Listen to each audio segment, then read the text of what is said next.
కర్కాటక రాశి వారికి ఈ వారంలో ఏదైనా శుభవార్త వినే అవకాశాలు ఉన్నాయండి? ఇంచుమించు అలాగే చెప్పచ్చు. ప్రధానంగా 4 గ్రహాలు వీరికి కూడా సహకరిస్తున్నాయి. ఈ 4 గ్రహాల సూత్రం ఏంటంటే 4 గ్రహాలు కలిసి ఒక రాశిలో ఉన్నాయి కదా. ఓహో. కాబట్టి ఏదో ఒక విధంగా ఆ సింహరాశిలో గ్రహాలు సహకరించే అవకాశం ఉన్నప్పుడు ఎక్కువ గ్రహాలు ఉండటం వల్ల ఆ యోగం పడుతూ ఉంటుంది. ఇప్పటివరకు వరుసగా 4 గ్రహాలు మనం చూస్తూ వస్తున్నాం. 3వ రాశిలో చంద్రుడు యొక్క శుభస్థితి, 2లో బుధుడు, అలాగే గురువు, అలాగే శుక్రుడు, 4 గ్రహాల యోగం ఉంది. సమర్థవంతంగా పనిచేసి విజయాన్ని అందుకుంటారు.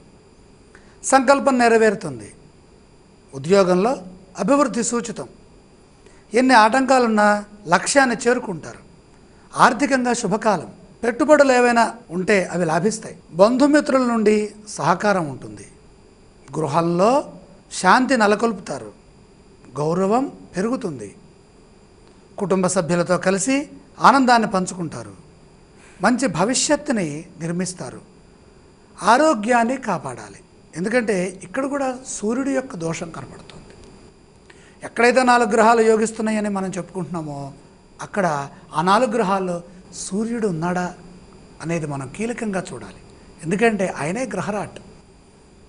కాబట్టి ఆరోగ్య పరిరక్షణ అవసరం. ఈ రాశి వారు పఠించవలసిన స్తోత్రాలు ఇవ్వండి. ప్రత్యక్షంగా సూర్య భగవానుడి యొక్క శిష్యుడైనటువంటి ఆంజనేయ స్వామి వారిని ప్రార్థించడం చాలా మంచిది. ఆలయ సందర్శన క్రమంలో ఏ దేవీ దేవతలను దర్శించాలంటారు? అభయాంజనేయ స్వామి వారి సందర్శనం వల్ల మేలు జరుగుతుంది. ఈ రాశి వారు చేయవలసిన దానాలు ఇవ్వండి.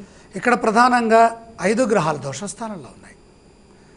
జన్మస్థ రవి, పంచమంలో ఉన్నటువంటి కుజశనులు, వాక్స్థానంలో రాహువు, అష్టమకేతువు. వాక్స్థానంలో రాహు కనుకుంటే ఆందోళన కలిగించే సన్నివేశాలు ఎదురవుతాయి. ఇది గుర్తుపెట్టుకోవాలి.